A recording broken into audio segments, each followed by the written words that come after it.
Welcome, everyone. Welcome, everybody. Thank you for coming this evening. Before we start our meeting, we'll have a prayer by Councilman Fitzwater and the Pledge of Allegiance.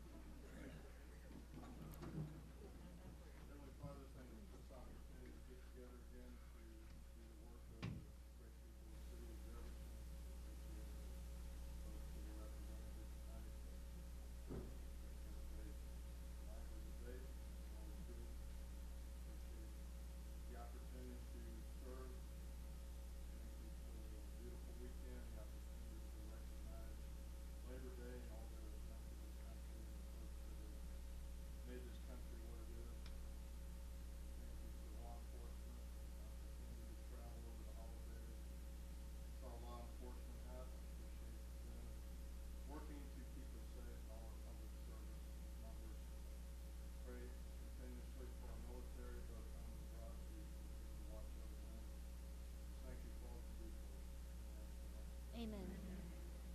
Pledge allegiance to the flag of the United States of America and to the republic for which it stands, one nation under God, indivisible, with liberty and justice for all.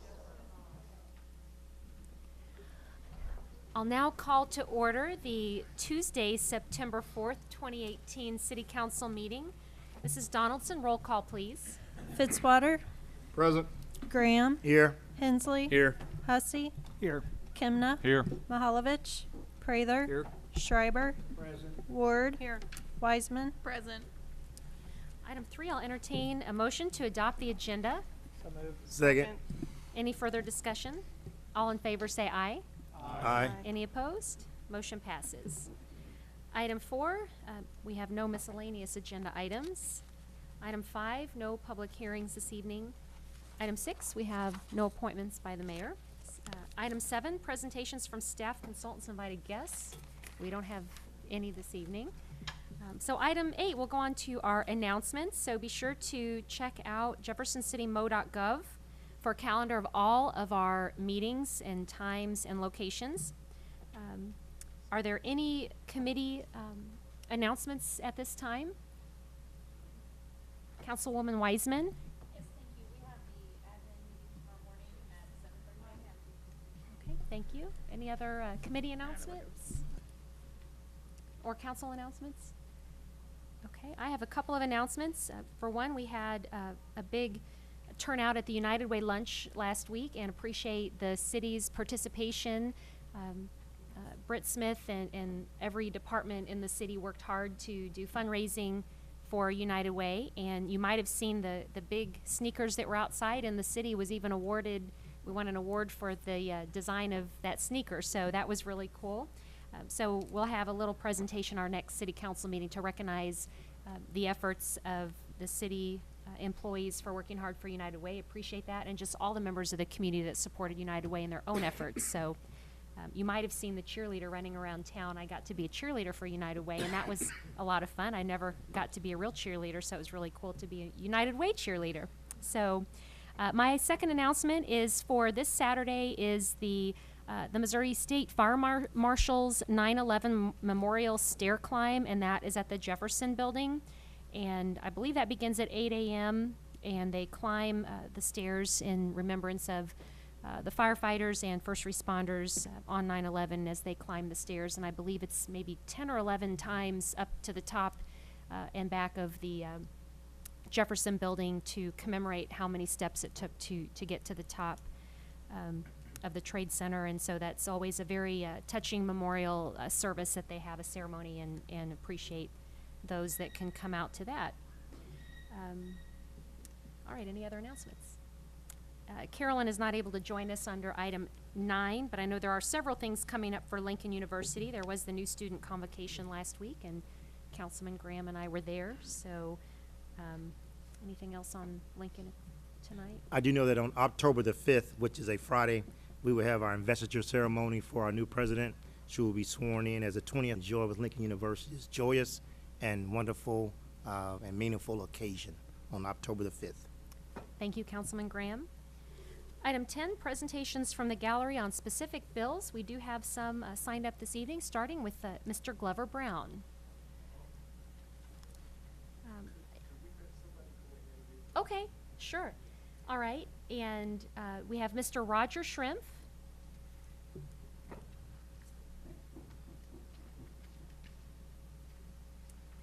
Welcome. How are you this evening? Fine, thank you. Is that working?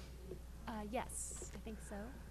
My name is Roger Shrimp, and I'm the owner of Shrimp Management here in Jefferson City, Missouri.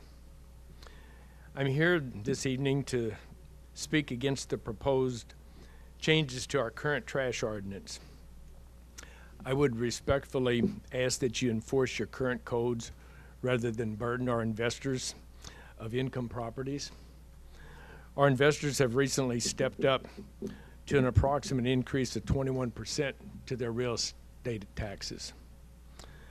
I am one of those who asked my clients to vote yes for this in order for our city to grow, to have a new high school, and for us to be able one day to raise rents. I would like to see our city grow, and this could yet be another reason for our investors to choose the county over the city, to build and invest their dollars there. A number of years ago, the city took a similar approach to tenants that weren't paying their sewer bills. At that time, the Director of Community Development, Pat Sullivan, and Charlie Lansford, I met with those two individuals and people of the sewer department, and we arrived at something that apparently was a pretty good solution because it continues today. And it's pretty simple.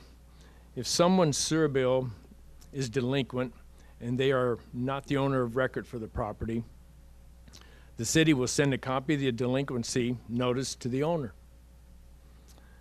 He in turn then knows to correct the problem, as he is ultimately going to be the one responsible for that bill if it's not paid.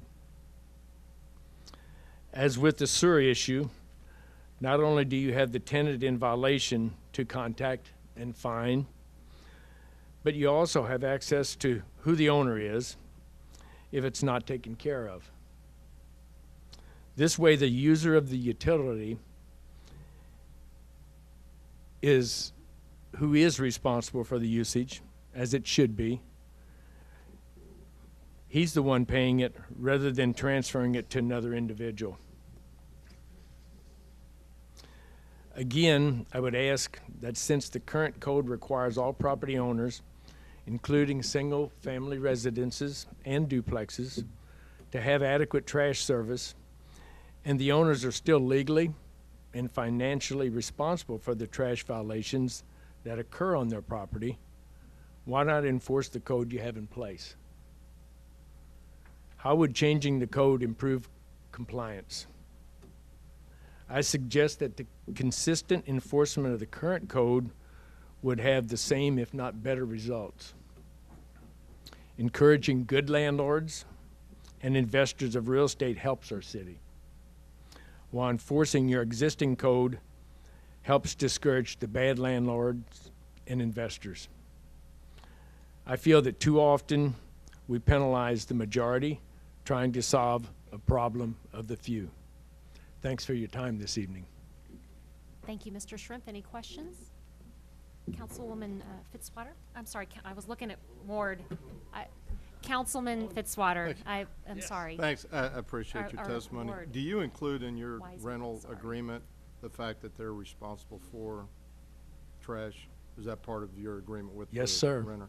You feel like most landlords do that in this area? I can't speak for other landlords.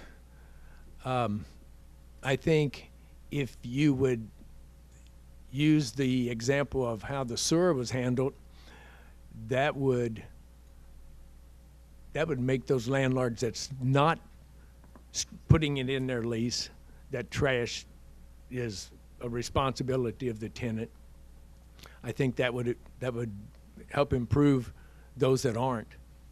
Because that is one of the requirements, but you do in yours. So We they're we fully spell it aware. out. It's Okay, just thanks. like any other utility. Thank you, I appreciate it, thanks. Okay. Thank you. Sorry, Anything Councilman else? Fitzwater. Did you have one? question, Councilman? No, I just Fraser? want to make sure that a little bit later when we discuss the bill, that staff will be able to address Mr. Shrimp's comments and suggestions. Thank you. Okay, that would be good. All right, Thank thank you. you. There's a few questions that I think could be clarified that are currently in the bill that address some of those issues, so. Mr. Brown, did you want to? Okay.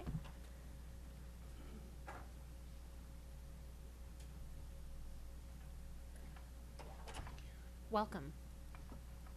Madam Mayor, Councilman, I come before you tonight very humble in that this has taken a great toll on me, and I'm going to see it through. One of the things that's taken a toll on me is that the issue of the historic School Street District has had a real impact on this community. It's sort of split it.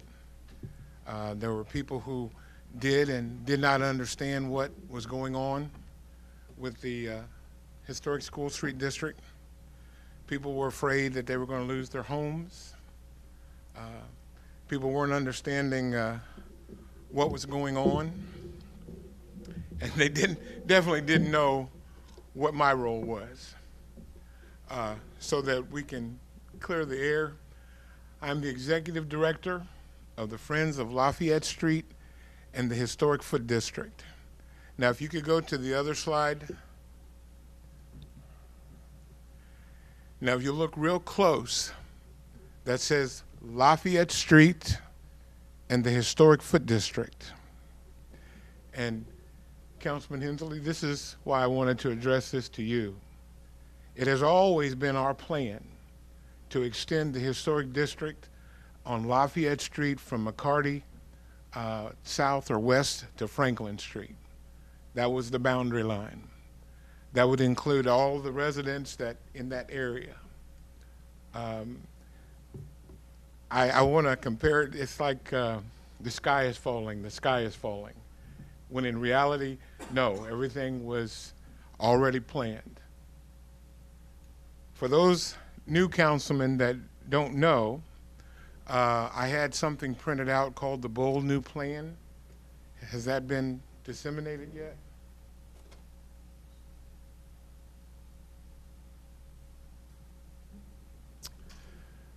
The Bold New Plan was written in September of 2015, and it outlined what the Friends of Lafayette Street and the Historic Foot District were preparing to do in that whole area. It looked at bringing recognition to the area, and I think that when you get a copy of it, there it is on the screen, it talks about how this area was underutilized and it was often not considered as a part of Jefferson City, when in fact it had a very rich heritage. And what we were going to try to do was to bring back that heritage.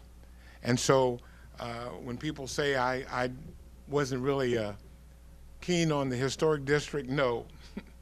We had the first historic district, okay? But we didn't have the council and the individuals behind us that we needed to have an amendment so that we could extend our historic district.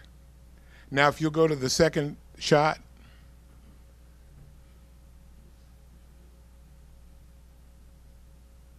The photograph, no, it's 06. Okay, now the next one, the next one. No, the other way. There we go. Now here was a picture taken at the dedication. And we have some very prominent council persons that were in attendance that day. This has never been a secret that there was already a historic district on Lafayette Street. The only thing that we did not have was an amendment so that we could extend the district. I've always been a little bit suspect as to why there was a feeling for the School Street District when all they had to do was to extend the Lafayette Street Historic District. It's always been a little bit unnerving to me when they talked about they wanted to save their property values or they wanted to get around the FEMA 50% rule, when in fact we were sticking to the historic nature of the area. One of the other things that I wanted to bring to your attention, if you'll go to the other slide now. Nope. That one. Now scroll up, please. Too far. There it is. This was a building that was architecturally asked for in 1942. And from the information that I've gleaned, this was supposedly to be built in the black community that's now the historic Lafayette Street and the Foot District. This was never done. One of the goals of the organization that I'm in is that this is going to be one of our long-range projects, that we try to get this building built somewhere in that area. We've had conversations with the park board, Mr. Spalding's office. We would like to see this go in that area where the new park is going. In their design, I believe there might be space for that, and so that's to be negotiated maybe at a later date. So again, I just wanted to show the council that there was some really intense efforts to save the historic nature of this whole area. And Mr. Brown, we one of don't the have the clock running since you have the presentation, but we have hit the 5 minutes. We have the timer Right. up here. Tell me, what is my time? Well, 5 minutes, so you've reached the 5, so if Okay. you would want to wrap it Then up. let me close. Okay, thank you. Let me close. We have always believed in a balance of old and the new. And if you'll go to the last slide.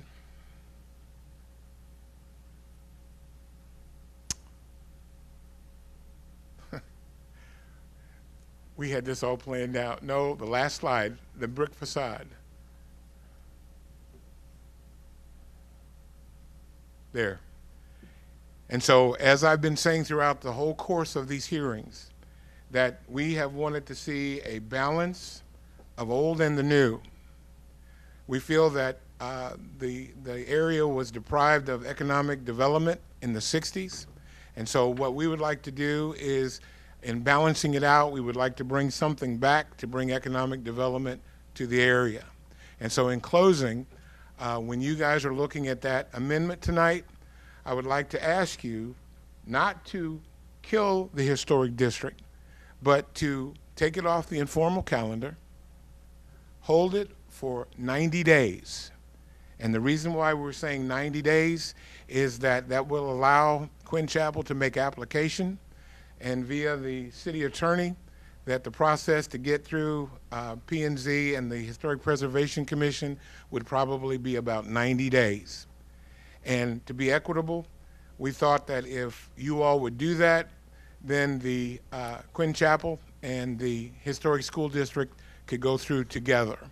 And then again, I would like to say thank you for your time, and I just wanted to let you know that we've always been open to working with anybody in the area to develop historic district. Thank you, Mr. Brown. Any questions?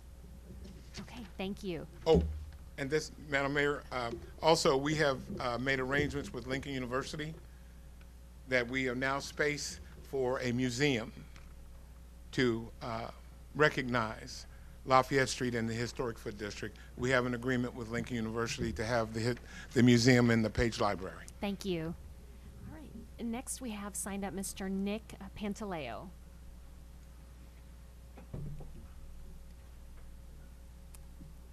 Welcome.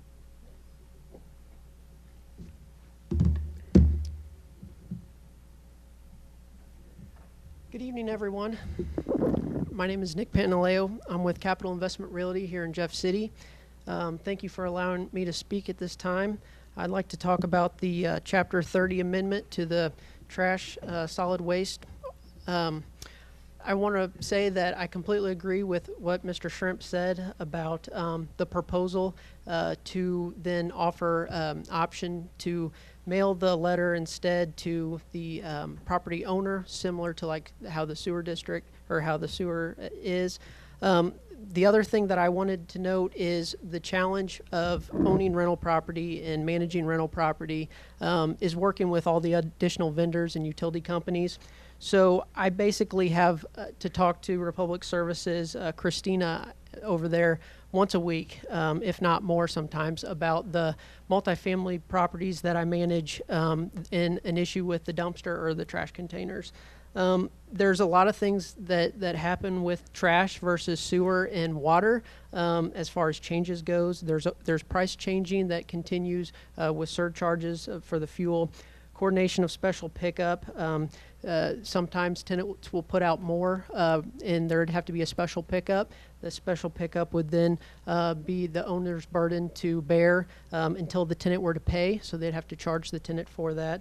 The problem that I've also seen is if the owner's paying for trash and there is additional charge, that they put it back on the tenant then may use that as a crutch to not pay their rent on time, or say that the additional fees they can't take care of. So it's kind of a snowball effect on some of the tenants with the multifamily triplex and up.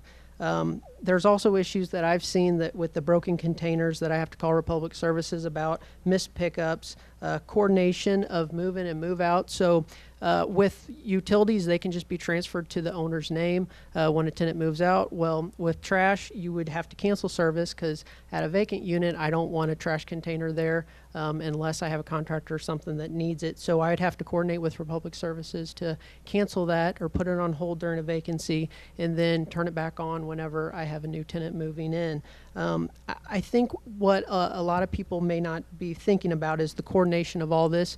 The owner or the property manager or landlord being the middleman on something like this that is going to be more challenging than electric or water. I have a lot of investors who are both in-state and out-of-state who are looking to invest in the Jeff City community. My wife and myself, we're investors as well. We're building outside of the city because of some of the hurdles and stuff that we need to jump through, or some codes that are in place.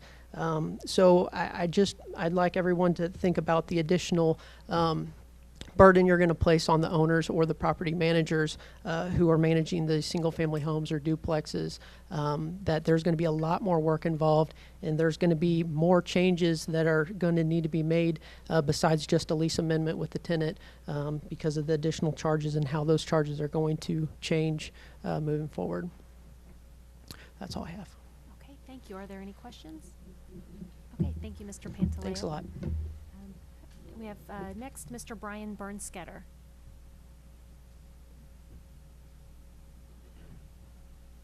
Welcome. Madam Mayor, members of the council, Brian Bernstetter here on behalf of the Jefferson City Area Board of Realtors.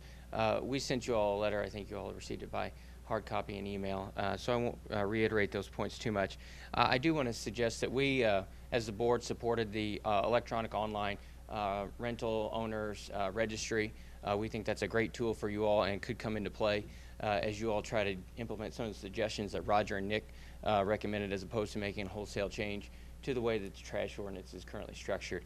The one thing that I don't think they mentioned, I just wanted to highlight, long-term leases are a very real thing, and they are not contemplated in this change. So if you make a change, you have a 3 or 4 year lease on a property right now, that is going to have to go to the owner of that property and not to the renter.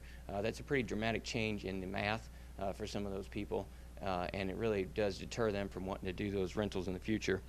And we have thousands of rentals in Jefferson City, and I know we have some issues, but I think we're looking at a pretty sweeping change to deal with a small portion of the ones that are causing the issues. So we would just recommend that, I think the way that the ordinance is currently drafted and currently contemplated, it says responsible party, except that they may assign it. I think that that allows you all to say that the responsible party is the owner, and that if no one's picking up the trash or collecting the trash service, to fine the responsible party or notify them, whatever the case may be, to try to get compliance in that way, as opposed to putting it on the owners up front. So I'd be happy to try to answer any questions. Any questions? Councilman Fitzwater and Hensley first, and then Fitzwater. Thank you. Hi, how are you? Great. How are you doing, Councilman? Great, thanks. Yeah, so 2 items that are already on the books are the illegal dumping ordinances and the rental property registration requirement. And I understand that until January 1st, is that right? There's a grace period for compliance with the registration. And I know this is coming at you off the cuff and you haven't had time to prepare for this question. What if the assignment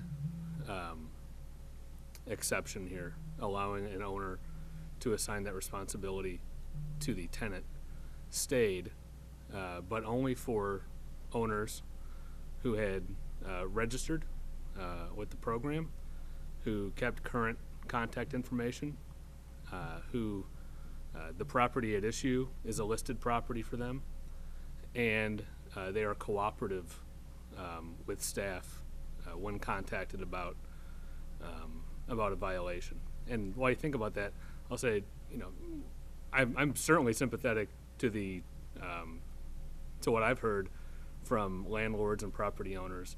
I'm also sympathetic to what I've heard from commercial property owners who are on the other end of this issue, and also what I've heard from staff who run into frustrating brick walls when they encounter an unresponsive or an unreachable property owner. So, I mean, this is a multifaceted problem. I certainly don't want to put more of a burden on people who are already complying. But if the exception was there still for registered cooperative property owners, would that change how you view this? So it's an incentive is almost to. It would certainly be incentivizing registration. Sure. That wasn't something that our board contemplated. It certainly sounds appealing, and I'd be happy to take it back to them, but I'm not really authorized to make that suggestion. I can certainly make that suggestion to them, but taking that offer would be something that they'd have to do. That's fine. Yeah, I wasn't necessarily looking for an official opinion from your board, but if you had any thoughts, I'd be happy to hear those. Otherwise, thank you. Thank you. Councilman Fitzwater? Well, my question related to the registry also. What is your association doing to kind of help us get folks to sign up for the registry? My understanding is the uptake has been slow. Admittedly, it's a fairly new program, but are there things that you're doing to help us? Well, I'd be happy to try to do that, and maybe staff can correct me. I looked for the registry online. Is it available? Okay, I must have missed it. We have a weekly newsletter. We have quarterly meetings. We would more than welcome opportunities from staff to present us with either how the registry will work or also educational materials for our members to participate in that. Thank you. Any further council questions? And I know one item in the letter, and I was trying to pull it up, you had mentioned about the payment, that prepayment was required by the landlord. And so I wanted to make sure that correction was noted, that the tenant or landlord would, there is not upfront, there's no payment required upfront. I think might have been. I think what the letter was implying was payment for the trash service. Maybe it was inarticulate in the way it was delivered. Not so much payment upfront, payment for the trash service in lieu of the person who was using the service. Sorry about that. But the tenant can still pay even under this proposed, it wouldn't have to be the landlord. But I think a few questions and clarifications staff could answer when I know there's probably been a lot of questions that Mrs. Abbott is jotting down, so she can clarify. So thank you. We'll make sure. Okay, thank you. Any further questions? Okay. Appreciate your time very much. Thank you, Mr. Bernstetter. Up next, we have Mr. Michael Lester.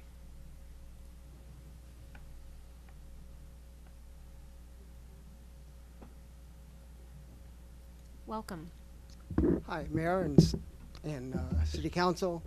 I'm Michael Lester. I live on the South Side. A number of residents from the South Side have been meeting with city staff We have quite a few problems in our area related to nuisance violations and abandoned property. I support this change to 2018-045 on garbage and trash collection. I have been a landlord, and I had it in the lease too that it was the renter's responsibility, and that seemed to work fine. But then I had signed up with the city, and I was surprised to get a notice that the trash was no longer service there. And then I found out to the people I rented from that it was the son's the adult son who lived there, is his responsibility, and he stopped doing it. And so anyway, if you look at the website and you look at the violations for trash problems, they're just about all from rental properties. Yeah, I'm sure most landlords are good, but there's a lot that they're having problems. I don't really see, from my experience of being a landlord, the big problem of building it into the lease and just collecting it as monthly. I know, you know, it's pretty set rate, and the amount that's changed each year is a set limited amount. So anyway, I support this. I think this being the capital city and one of the beautiful cities of America, we want to keep it that way and keep it clean, and I think this will help that. Okay. Thank you. Any questions? Okay. Thank you, Mr. Lester. Okay. Those are all the ones that we have signed up this evening. Item 11, consent agenda. Councilman Fitzwater. I'd like to ask that item B be taken off the consent agenda. Okay. Councilman Graham. I agree. Okay. And since we have two requests, we will take those two up separately. So we'll, at this time, entertain a motion for item A, the minutes of the council meeting. So moved. Second. Any further discussion? All in favor say aye. Aye. Any opposed? Motion passes. And then we have item 11B on the consent agenda. Is there a motion to approve? Do we need to take that up separate? Do a motion and second and then have discussion? Yeah. Yeah. Okay. Sorry. So is there a motion for item B? Yes, Second. I would move that we take up item B. Okay. So we have a motion and second for item B. Any further discussion on item B, which is the historic preservation grant? Do you have, Councilman Fitzwater, anything to add? Before we vote? Mm-hmm. Yeah, I was just interested. This is an exciting opportunity. I know it's been discussed a little bit at past council meetings, but just to get an update on the activities, and I just had a couple questions for staff in regard to it, so. Okay. Let's ask Mrs. Abbott to elaborate on that. Last year, the city applied for two separate applications through the State of Missouri Historic Preservation Office. One for a Historic Preservation Fund grant in order to develop a historic preservation plan for the city of Jefferson. And that's what's here tonight before you all as a consent item. Basically, the plan will lay out priorities, goals, strategies, and recommendations on historic preservation ordinances that the city has. And it's going to be a very public, open meeting efforts to identify those priorities, goals, and strategies, which may include a wide range of ideas they'll determine through public input, through the Historic Preservation Commission, through city council members and staff and general public. So this grant is for $25,000 with a $25,000 match from the city for a total of $50,000. The city currently does not have a historic preservation plan, and staff identifies as a much needed item to help guide historic preservation efforts within the city. Thank you. Any further, Councilman Fitzwater? I had a question you may not be able to answer. Do you have a feel for the time frame on that project? It's going to be a pretty quick, fast process. We're required by the State Historic Preservation Office to have the grant completed by August 2019. It will probably be September of 2019, somewhere in that range. But yes, it's going to be a pretty quick process. Great, thank you. Any further council discussion or questions? Okay, all in favor say aye. Aye. Any opposed? Okay, motion passes. So we've approved both items on the consent agenda. Item 12, bills introduced 2018-46. An ordinance of the City of Jefferson, Missouri authorizing the mayor and city clerk to execute an agreement with All Seasons Landscaping and Construction Incorporated for the operation of a public compost site. Mr. Sanders. Thank you, Madam Mayor. As the clerk indicated, this is a bill that would execute a contract with All Seasons Landscaping and Construction for operating the city yard waste drop-off and compost pickup. There we go. The contract, we had one respondent. The content of the proposed contract still includes residential drop-off is free of yard waste materials. The pickup of compost is free for city residents also. There is, and that's for self-loading. I think there's a small tipping fee if you bring your truck and you want them to load it with a little Bobcat front-end loader or something like that. For non-residents, the commercial drop-off has sort of a tiered layer of fees. If you just have a flat level pickup truck, $10, heaping pickup truck, $15, and then from there on they charge by the cubic yard for the drop-off.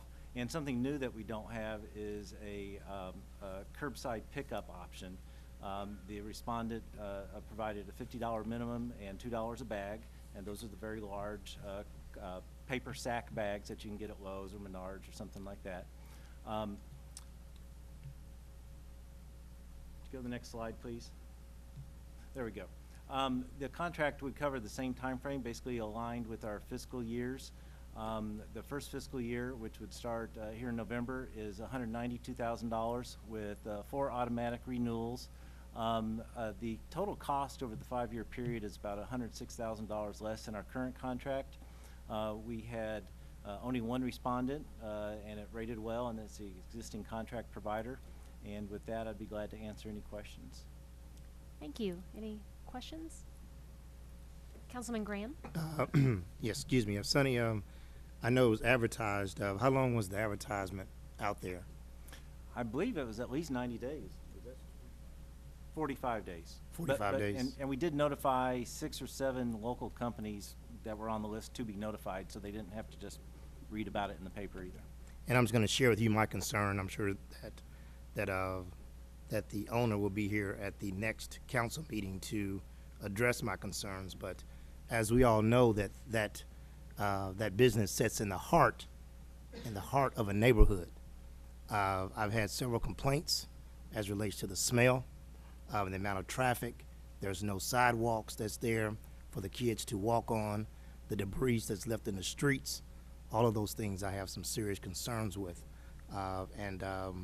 Whatever happened to the compost site that was off of Edgewood, that was the empty space that was not in the heart of a neighborhood? I believe at one time that was a temporary compost site. That may have been the previous contract holder from more than 10 years ago. Matt, do you have any knowledge on that? Well, the site is on the old quarry site you're talking about off Edgewood. Yes. Yeah, that was operated by a different vendor.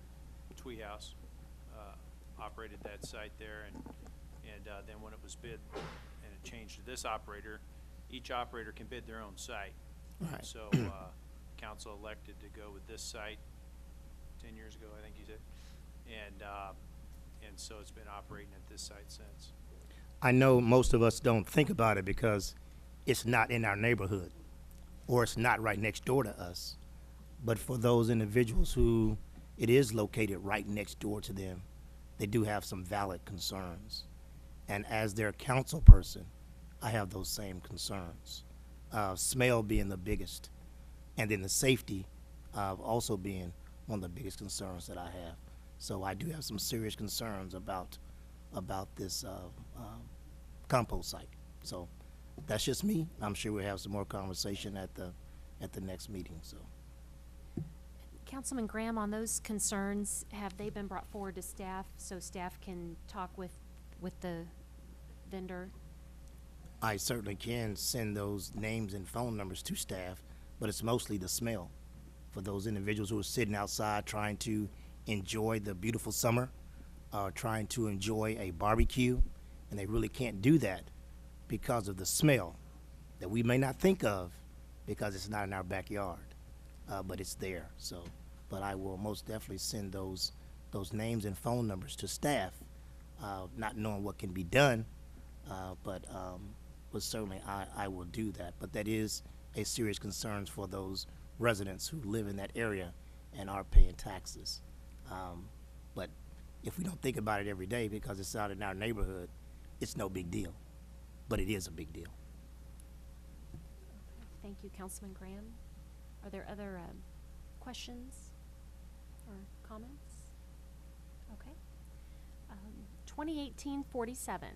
An ordinance of the City of Jefferson, Missouri authorizing the mayor and city clerk to execute an agreement with Fritz Mechanical doing business as Central Missouri Plumbing LLC for plumbing maintenance services. Mr. Morash. Thank you. Ms. Clerk indicated this is our general plumbing agreement for all of the various city departments. The estimate there of $35,000 based on previous year's usage, and typically it's paid out of somebody's building and grounds account when we do need the service. So I'd be happy to answer any questions. I think the police, fire, parks and rec, various other departments also reviewed the bid. Thank you. Any questions? All right, thanks. Thank you. 2018-48. An ordinance of the City of Jefferson, Missouri changing, amending, and modifying the zoning map of the zoning code of the City of Jefferson by rezoning 5 acres of land addressed as 1720 Veith Drive from RS2 low-density residential to RA1 high-density residential. Mr. Barron. Thank you, Madam Mayor. Up on the screen is a location map with the property highlighted in black. Is located on Veith Drive, about a quarter of a mile north of Route C, which is toward the bottom of this screen. The property is currently zoned in RS2, a single-family residential zoning district, and it is the site of Jefferson City Manor, a senior living facility.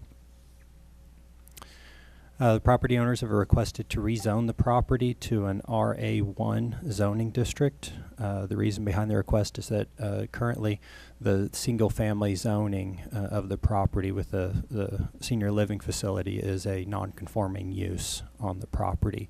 It was constructed many years ago under a different version of the zoning code, and has since been reclassified that type of use is not a permitted use in the RS2 district.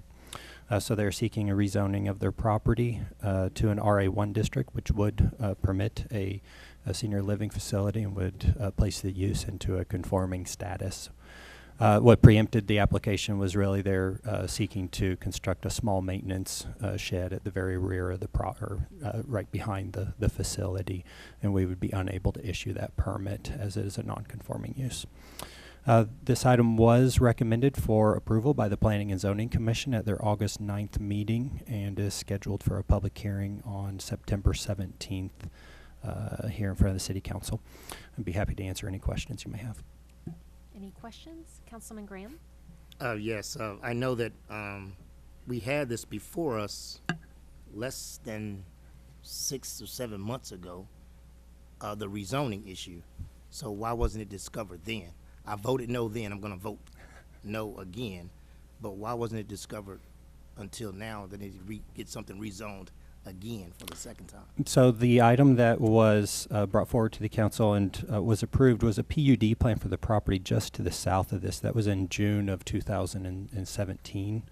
And so up on the screen you see the PUD zoning just below the hatch marked zoning. So that request was specific to the property just to the south of this one. So it was known at that time that this senior living facility is a non-conforming use within that RS2 district. But their proposal, what they were planning to construct at that time, was something different. It was dealing with the property to the south. So it's really 2 separate proposals. And so that's why they did not address the zoning situation on this property at that time. And I apologize if that's not clear. Councilwoman Ward? Could you explain the difference between the RS2 and the RA1 as far as uses? You know, what types of buildings, how many units?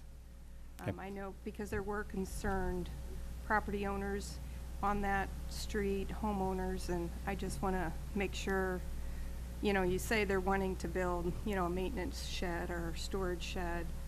So that's why we're looking at this, but, you know, once we have a new zoning in, you know, a year from now, they could do anything, you know, something different. So I just want to know what exactly the use would be. Okay, the RS2 district, which is the existing zoning for the property, is a single-family residential district. It essentially only permits single-family uses. The RA1 district is a multifamily residential district that permits up to structures up to four residential units in the structure, so fourplex or below. So it would not permit a large, like 8-unit apartment building or something. It would be limited to a fourplex. Their plans are they have no known plans to pursue such a route. I believe their desire is to get the building into a conforming status with respect to zoning. Councilman Graham? So right now, they're just asking to build a shed? That is not what this request is. What preempted this request was to build a shed. Okay. Any further questions or comments? Okay, thank you. 2018-49. An ordinance of the City of Jefferson, Missouri, changing, amending, and modifying the zoning map of the zoning code of the City of Jefferson by rezoning two acres of land addressed as 2106 Jefferson Street and 2003 and 2007 Southridge Drive from C1 Neighborhood Commercial Road Residential Duplex and RS2 Single Family Residential to PUD Planned Unit Development and approving a preliminary PUD plan for 14.4 acres of property. Mr. Barron? Thank you, Madam Mayor. This request comes in two parts.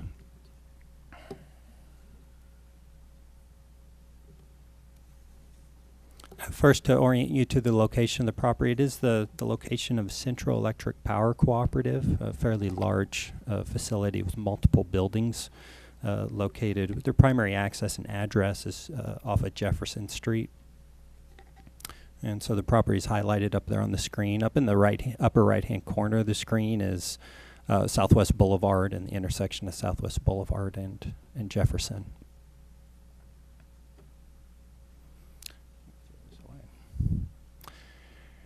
The current zoning of the property is shown up on the screen, and so the two parts of this request, one is a rezoning.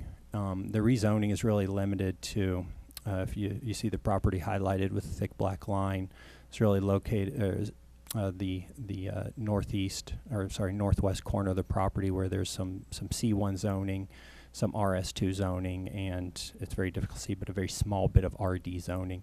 So they're requesting to rezone that area from those different zoning districts to a PUD, Planned Unit Development District. Those are properties that Central Electric Power Cooperative recently acquired. So they're seeking to rezone those new properties to PUD in order to match the zoning of the rest of their facility.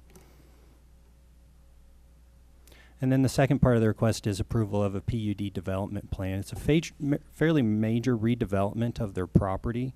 Includes the demolition and reconstruction of a portion of their main office building, construction of a new vehicle storage building, and then construction of a third building located in the northwest corner of the property, some of that recently acquired area. The Planning and Zoning Commission did review both the rezoning and PUD plan at their meeting of August 9th. And recommended approval. It is scheduled for a public hearing in front of the council on September 17th. I'd be happy to answer any questions.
ordinance of the City of Jefferson, Missouri, changing, amending, and modifying the zoning map of the zoning code of the City of Jefferson by rezoning 5 acres generally described as the Sunset Court and McKay Court area, consisting of 21 property parcels from road to RS4, RD to RS4.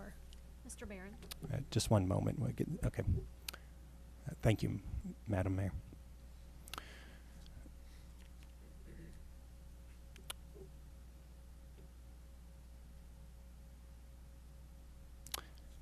Okay, so this is actually a staff-initiated rezoning of a number of properties located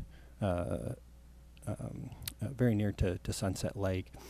And so up on the screen is a location map with the property, with the area highlighted there in the hatching. And so down toward the bottom of the screen is the intersection of Southwest Boulevard and Route C, Southridge Drive. And Sunset Lake is located right there with McKay Park. And so the area consists of a total of 17 single-family homes located off of Sunset Court and McKay Court. The zoning situation is up here on the screen in the colored, of course, with notes on what this proposal consists of. This bill would rezone. This neighborhood has been zoned an RD, which is a residential duplex zoning district since about the 1970s. Actually, the zoning situation for the property existed prior to the homes being developed there. So it was a single-family neighborhood that was developed within an RD district, and that's perfectly fine. But it would allow for any one of those properties to be redeveloped as a residential duplex at any time. That's what the current zoning situation for this neighborhood is and has been for many years. Staff have initiated this request because with literally all of the properties being single family in character, I feel that it's appropriate to downzone this property to a single family residential district in order to protect that existing single family character. We know of no pending proposals or anything of that matter to actually construct a duplex in the area. This is just something to get the zoning in order. There are small portions of other properties. The zoning situation right now splits properties in many instances, and so the different spread of small districts noted up on here would establish the new zoning boundaries along the existing property so that there are no properties within this area that have split zoning on them, and everything would be zoned a single family. It'd just be a different types of single family, as there are 4 different types of single family zoning. We did conduct a neighborhood informational meeting, inviting the residents of this area here to City Hall to answer any questions, discuss this proposal. We did have attendance by 5 members of the area. We held that on July 31st in advance of the Planning and Zoning Commission meeting. The Planning and Zoning Commission did review this proposal at their August 9th meeting and recommended approval of it. It is scheduled for a public hearing on September 17th here at the City Council meeting. I'd be happy to answer any questions you may have. Any questions? Councilman Hensley? Thank you. So did I understand you correctly when you said leaving it RD would not affect the current owners and their current uses? Correct. Single family homes. Okay, so there's not a problem with respect to the current owners? No, a single family use is permitted in the RD district. Okay, so this would just be to foreclose the opportunity of in the future either knocking one of them down and redeveloping or just converting one of them into a duplex. That is correct. Okay, so I noticed across Southwest Boulevard, I'm looking at a slightly different map than you are. Yes. But it was in the packet. Sherrick Court and some other, yeah, that's it. Yes. And some other neighborhoods across Southwest are also RD, but are those currently being used as single family, or are those duplexes, if you know? We have looked at that area. They are primarily single family. I believe there's a couple duplexes mixed in there. That is a very similar situation. It is our desire to, there are other situations within the city that we believe would benefit from similar zoning reconsiderations. It is our desire to bring those forward on a fairly regular schedule. That was going to be my next question. And then, and the benefits of that, you all believe is maintaining a consistent character, essentially, in a neighborhood? That is correct. Okay, thank you. Any further questions? Okay, thank you. Item 13, bills pending, 2018-45. An ordinance of the City of Jefferson, Missouri, amending Chapter 30 Solid Waste, Article 1, Code of the City of Jefferson pertaining to the definition of responsible party. Mrs. Abbott? Thank you, Madam Mayor. There is a presentation. Thank you very much. The proposed amendment tonight, it was a staff initiation based off of code enforcement data that we have collected, and the information is provided within your packet. First off, I would like to say that the proposed amendment would change the responsible party definition to essentially state that the responsible party would be the property owner of the residential structure for single family and duplexes. And the enforcement process, I would like to discuss that in general as to why staff had come to this proposed amendment for tonight that's before you all. The code enforcement staff is highly complaint driven, and when they receive a complaint, they go out and investigate, and they see accumulation of trash. And so they go back to the office and they contact Republic Services because the city does not own the landfill, and therefore it is contracted out. And we're currently under a 10-year contract with Republic Services to provide trash services as an exclusive provider for the city. So once checking with Republic Services to determine whether or not the residential structure has trash service, if there is no trash service, currently code enforcement staff sends a notice to the property owner and then CCs the occupant. And so notice is already provided to the landlord or the property owner as for no trash service. As stated earlier, there's approximately 7,000 rental units in Jefferson City. We're at I want to say approximately 48% rental occupancy here in the city. And if requiring the landlord registry for the city to make contact with the landlord, it would require all landlords to basically be on with that system. And that would really be having the city being the property maintenance managers for all of the landlords here in for most landlords in Jefferson City. So back to the process, once the notice is sent to the property owner, providing 10 days for the trash service to be obtained, a lot of times we'll get notification that the trash service has been designated to the tenant. Well, typically we would have to require to obtain a copy of the lease. But right now, we could also do a summons, but we would be summoning the property owner. And the reason why is that we would summons the property owner is because the city does not know who the rental occupant is. In order to summons, you would have to have identification, their name, date of birth, other identifying information would be required as part of the summons. So up on the screen, I do have statistics as for information that leads back to trash.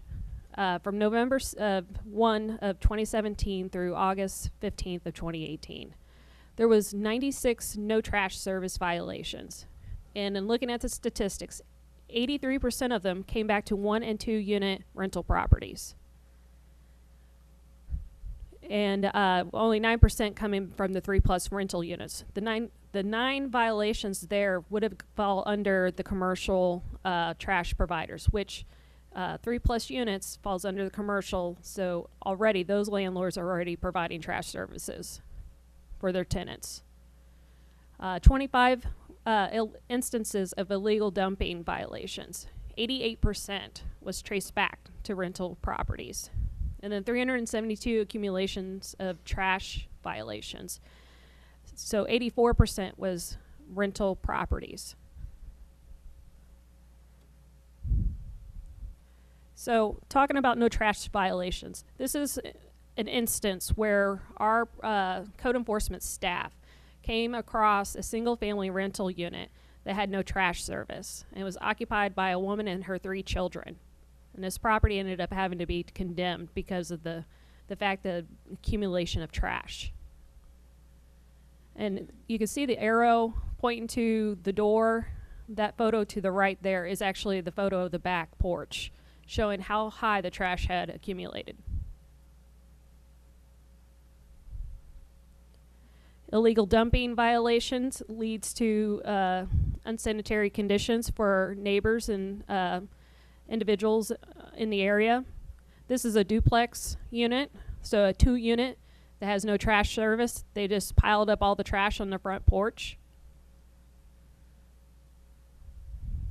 So a typical abatement, talking about funding, trash service for single family and 2 unit duplex or 2 units is $15.52 a month, or it might be $15.53. Which all of those rates are identified, yearly rates are identified in the trash contract that we have with Republic, and it's spelled out in there the maximum fee that they can charge each year, and we're in year 3 of our trash contract. So keeping in mind $15.52, with the average trash abatement conducted by the city is about $80, and then you have a $250 administration fee that we tack on there, for a total of $330. Now that $250 administration fee is our city staff driving to and from verifying the code violation, is our staff following up with Republic Services, our staff sending those letters, contacting or taking calls from tenants and the landlords for a total of $330.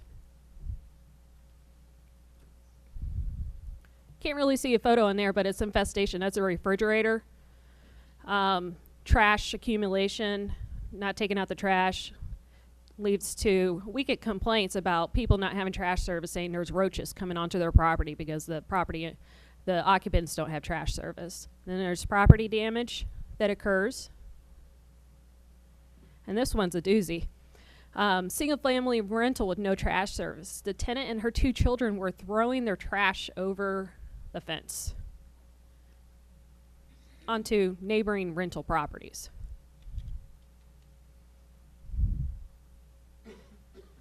These are just more instances of trash issues that our property inspectors come across.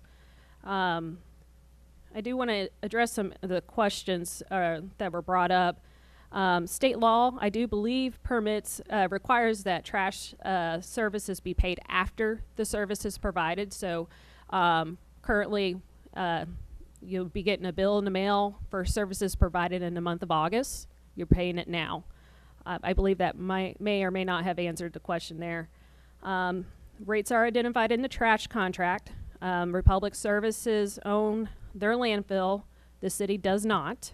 So therefore, we contract those services out. And we already are providing notices to the property owner when there is a no trash, when a trash service is identified as not being obtained. So the notifications are already being conducted. And once again, there's approximately 7,000 residential units in Jefferson City. With being part of the, looking through the data, there is approximately 12,000 single family residential units that are being rented out currently. I do believe that. It might be, and this is because of my statistics with dealing with community development block grant and having to deal with looking at the 2013 American Census information that was provided by HUD. I'd be happy to answer any questions on this matter. Jamie, could you clarify that the question raised about whether tenants can pay for their trash service? Currently, tenants can pay for their trash service. We would just require that what we're asking for is the property owner to obtain trash service. And they can, I'm sure if there's something set up where Republic Services works it out with the property owner that they can. It's just we're wanting to make sure that the code enforcement that we're able to do, that we're able to follow up and not utilize taxpayer money to clean up problems or to clean up the trash issues. Mr. Mullman? Yeah, just to clarify, nothing in this ordinance would compel landlords, property owners to take trash service that's existing in their tenant's name and switch it over to a landlord's name. This is really directed at enforcement. Currently, under the current language, our ability to summons a landlord is highly questionable. I don't think we can do it. Basically, the code allows someone to take responsibility for trash service and assign that responsibility to the tenant. And so by making the owner the responsible party, that responsibility can be taken care of in a few different ways. Either the landlord can put the trash service in their own name, or in their contract, they can say you are assigned the responsibility to provide your own trash service. So that becomes an issue, a private issue between the landlord and the tenant, but it's no longer a public issue for means of enforcement. We are only talking about really enforcement here.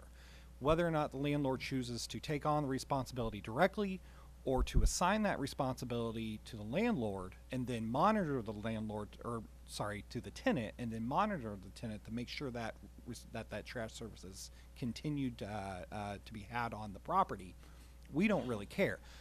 But what the issue is that we have a limited means to enforce when there is a landlord who has assigned that responsibility to a tenant now, and then essentially that responsibility says, and the landlord's out of the business. We don't have to worry about it anymore. The change that we're making that we are requesting is that if the service is not being provided, that the city can go to the landlord and say, get this taken care of. We don't really care how you do it. It just needs to be taken care of. And So if they don't do that, then we would have a means to summons them to court. Okay, so I heard a couple of times in the speakers tonight that were concerned that the tenant would no longer be, they would have to just include it in the rent, but. That would be an option, but not a requirement. But the tenant can contract directly with Republic and have their own service directly with the tenant. Correct. Okay. Is there, I'm not sure who had their hand up first. Councilman Hensley? I have a few questions, probably of a few different staff members, if that's all right. One, and just to clarify, so the effect of being the responsible party here is that you are the one at the end of the line who can be fined, or what? For practical purposes, for historical enforcement and how it's being treated in the municipal court, I believe, yes. Okay. And Ms. Abbott, did you say there are 12,000 single-family units? Did you mean 12? Oh, sorry. Well, did you mean to say 12,000?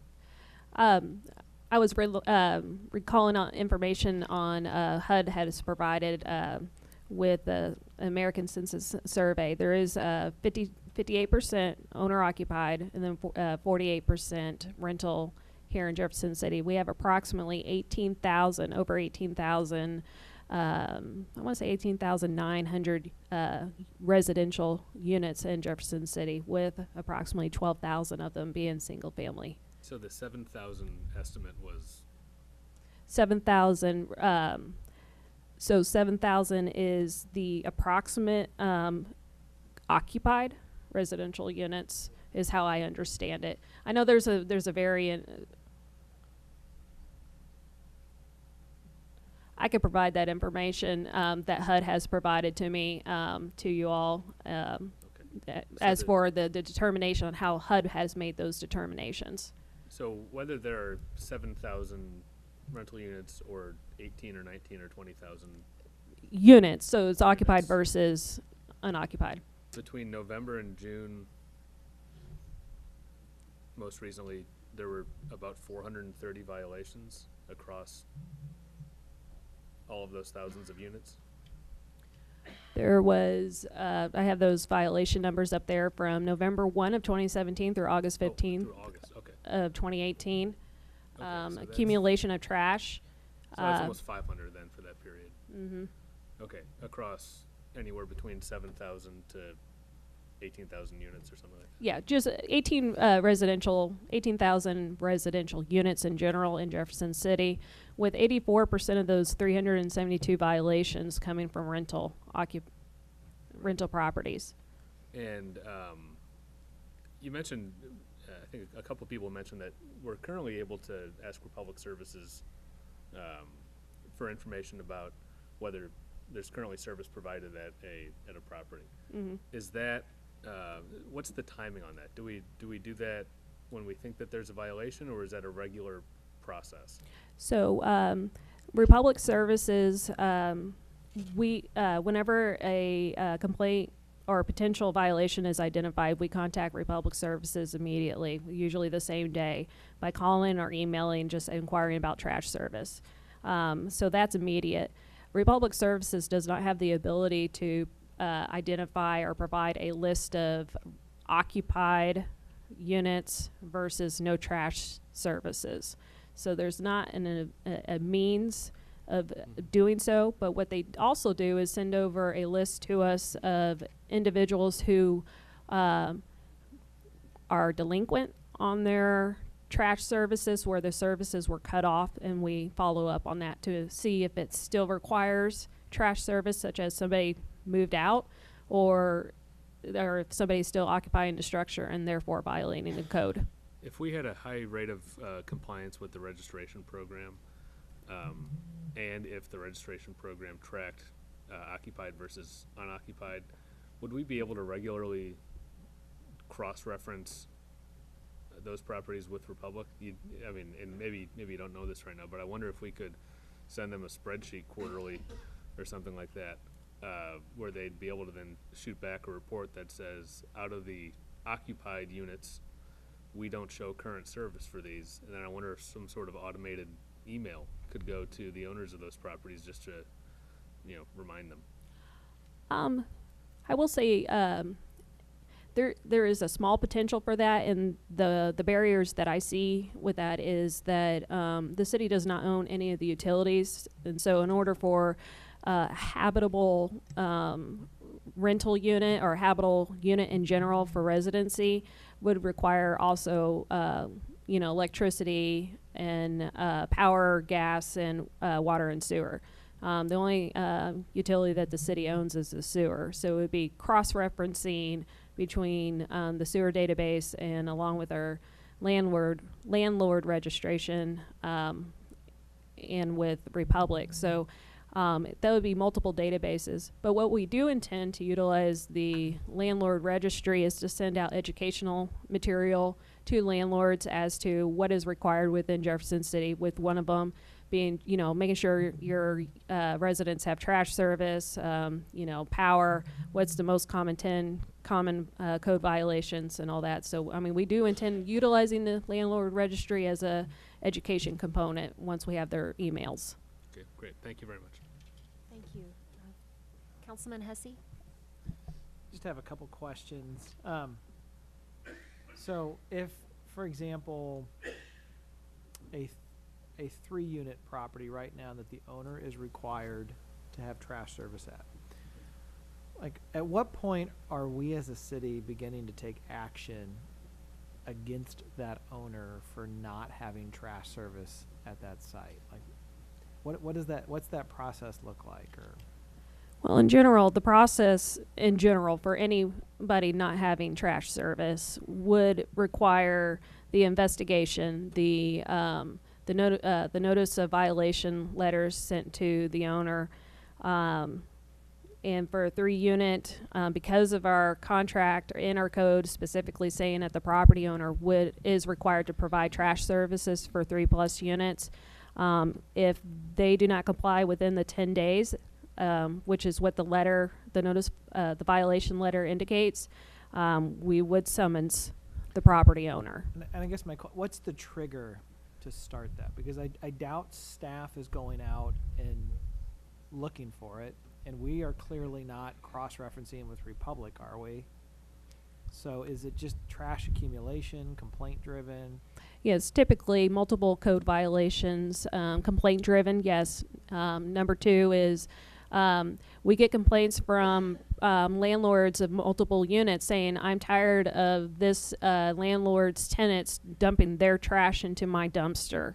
So that's also a complaint-driven item. And then it's, the referencing with code, or referencing with Republic Services as well. And then on the 1 and 2 unit rentals, there was I think 80 violations. Are those unique violations in terms of unique properties, or are there repeat customers? No. So that is 80 specific unit or properties themselves. I'm looking back at Dave Helmick, who's our property inspector. Do you want to come up here then? Okay. He's better apt to answer those questions, and that's why he's here tonight.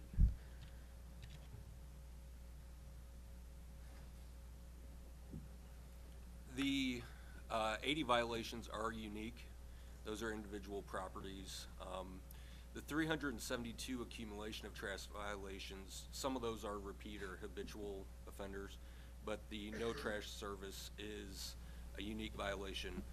On the 3+ rental units and the 7 owner occupied, we actually have 100% compliance after notification. Usually we only run into the summonses with the 1 and 2, and that's chasing the tenant down if we can get information. Sorry.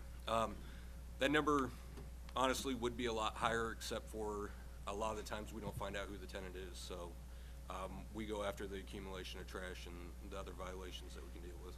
So of the 80 units, 80 unique units, do we have a sense as to how many? This is probably not 80 unique landlords, I wouldn't think. It's probably a lower number, right?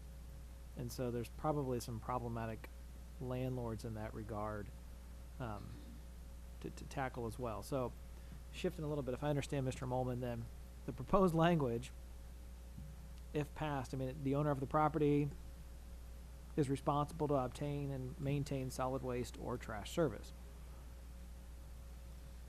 That owner could just have it in their lease agreement that the tenant has to take care of it, and therefore they've passed it on. If the tenant doesn't get trash service for 3 months, there's trash accumulation, there's a complaint, we're going to contact the owner to correct it and hold them accountable.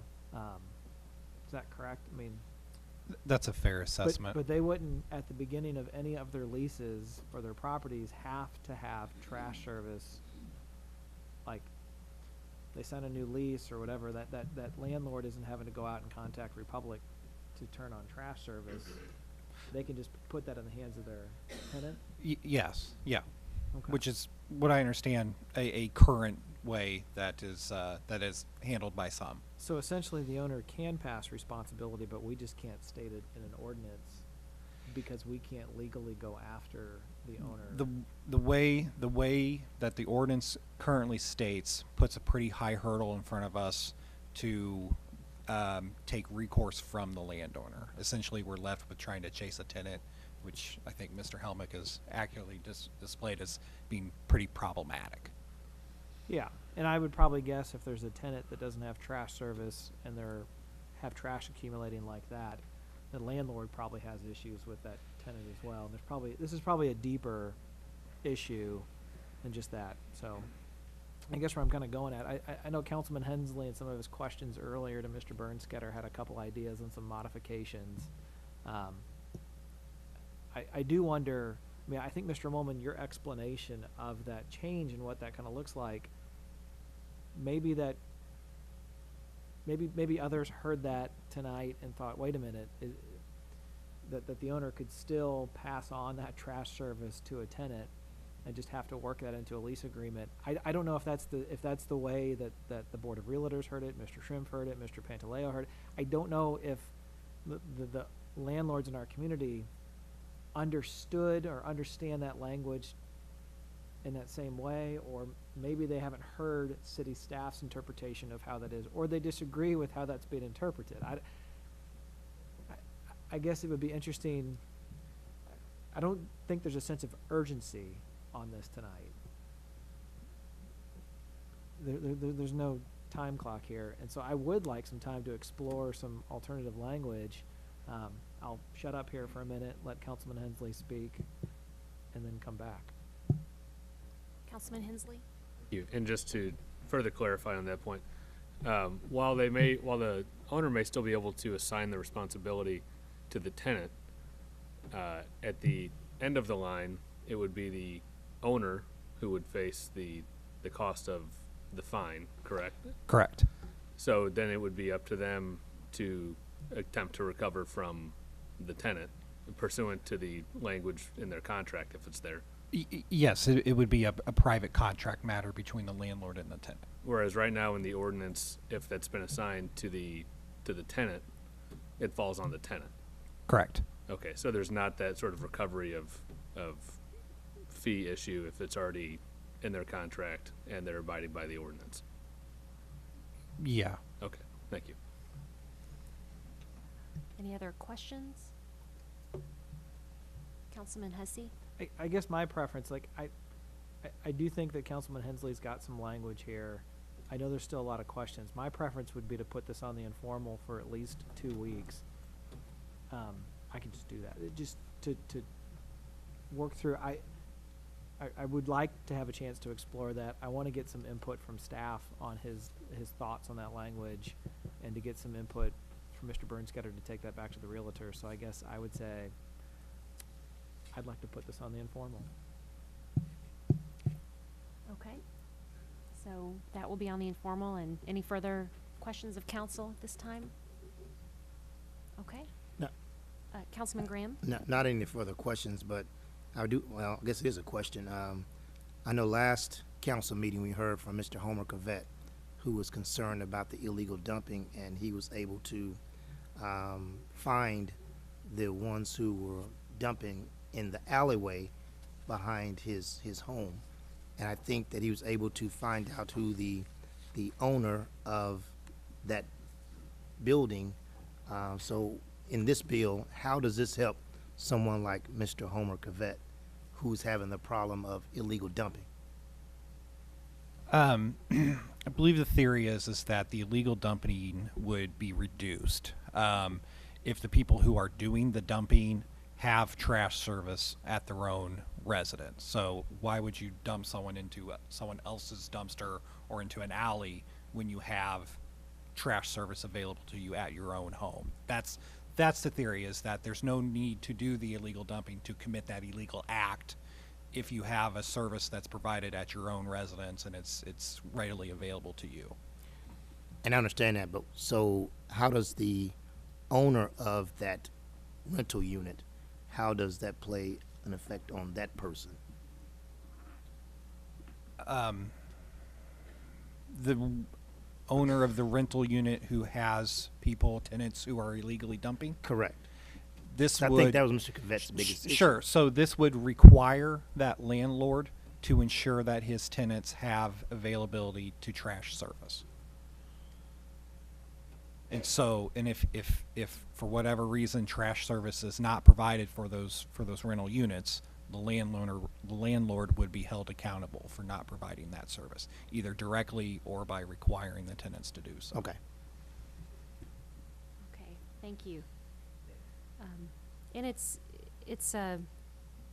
can be a somewhat confusing issue. I know there's been a lot of questions. It's been great discussion this evening and some possible things that could make it even better. I know I've seen a little bit of some of the reactions, even in the audience, that perhaps things are a little maybe different and maybe questions have been answered tonight, which is good.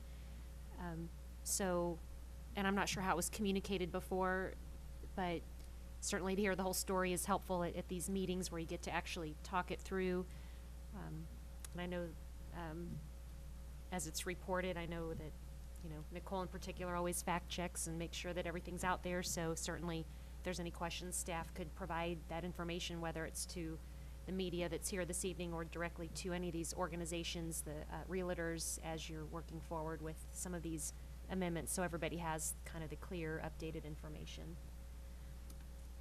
Okay, thank you. Item 14, informal calendar 2018-21.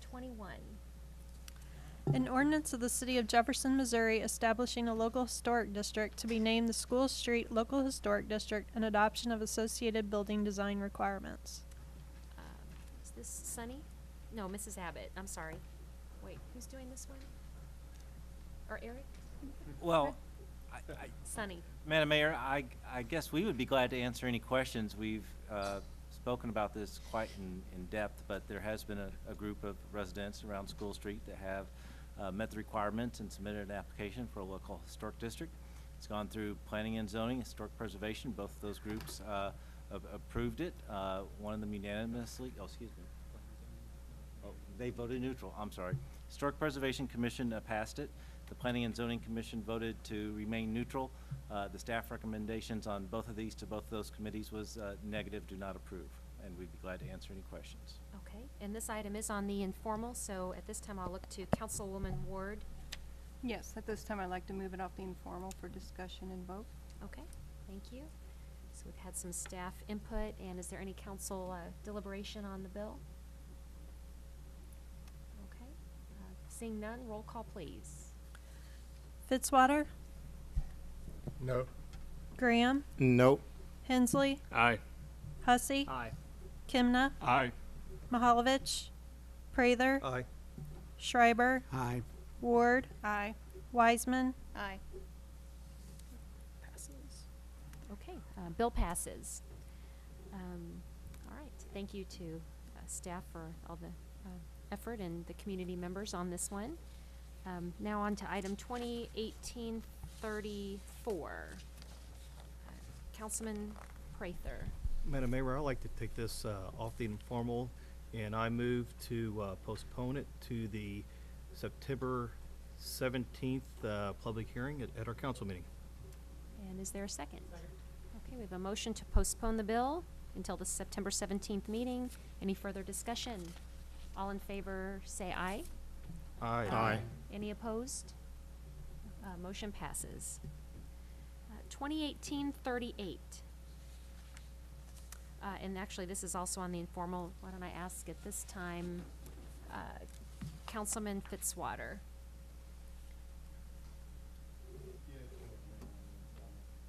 Okay. And then 2018-39.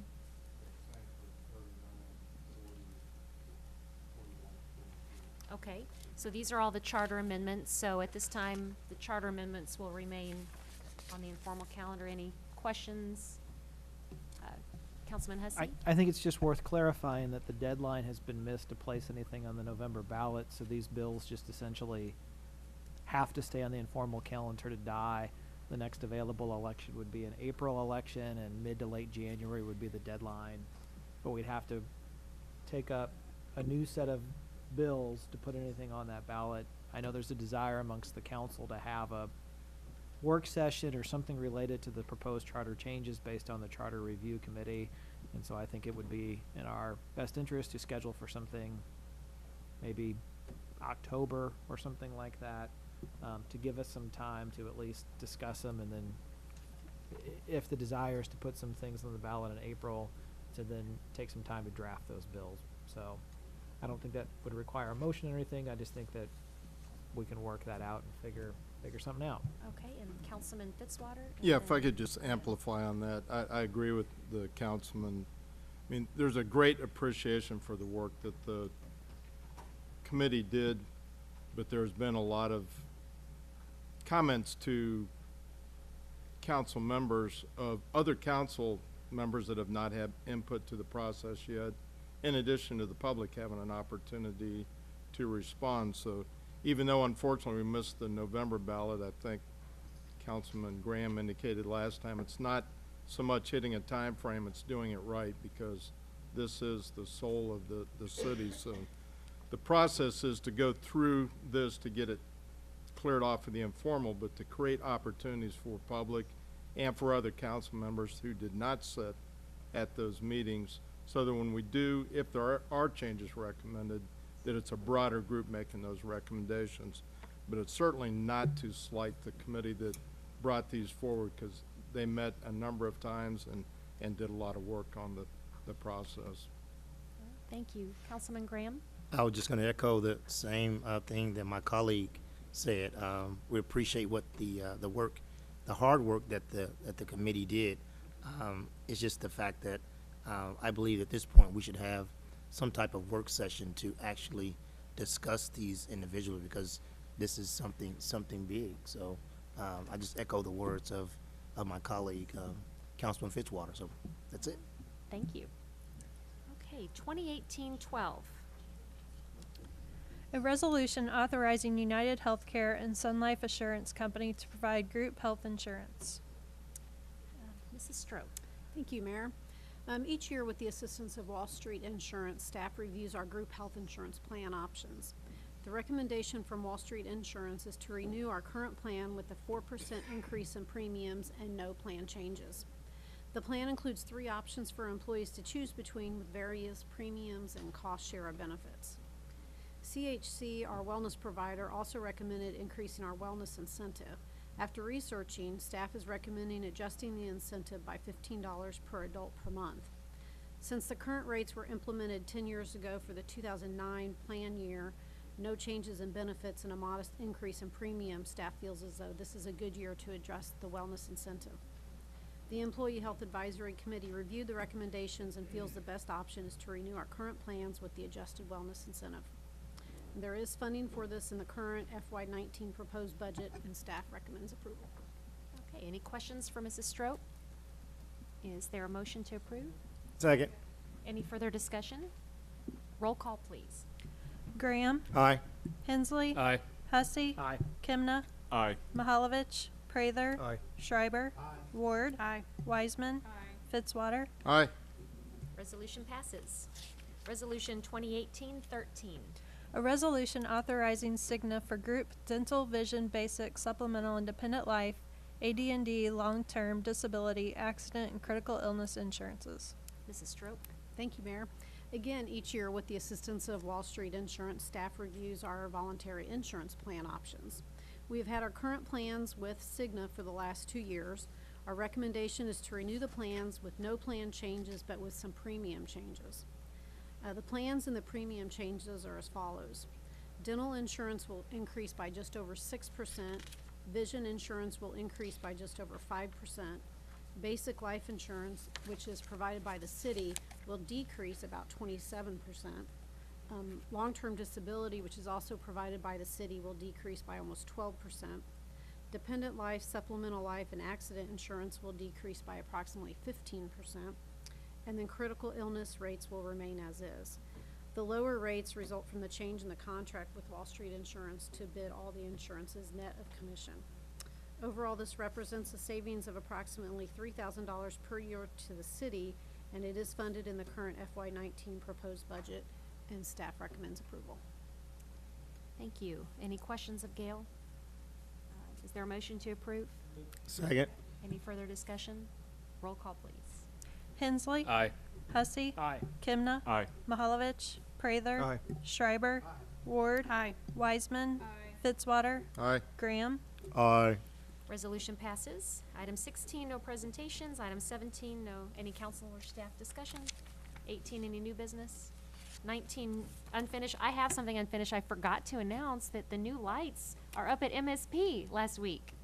So I have to give some credit to Councilman Schreiber for spearheading that effort to get the lights back out, the original lights. He knew where they were buried at. He was there. He was there. Right. Very cool. If you haven't seen it, please do. That was funded by, that was a joint project between the city and the Convention and Visitors Bureau, and it gives light now to the area at night when they have tours, and it looks great during the day too, but very, very cool. Anything to add on the lights? Okay. All right. Item 20, we'll read the motion to go into closed session. So moved. Well, you gotta let her read it. Oh. Pursuant to section 610.021 of the revised statutes of Missouri, the chair will entertain a motion to go into closed session to discuss the following. 1. Legal actions, causes of action, or litigation involving a public governmental body and any confidential or privileged communications between a public governmental body or its representative and its attorneys. Section 610.21, section 1. Number 2, sealed bids and related documents until the bids are open, and sealed proposals and related documents or any documents related to a negotiated contract until a contract is executed or all proposals are rejected. Section 610.21, section 12. I think we had a motion over here. Yes. And a second. And a second. Okay. Roll call, please. Hussey. Aye. Kimna. Aye. Mahalovich. Prather. Aye. Schreiber. Ward. Aye. Wiseman. Fitzwater. Aye. Graham. Aye. Hensley. Aye. Okay, does anyone need a quick break, or should we go right into it? Go here? right We're into good. it. We're going right into it, so. Okay.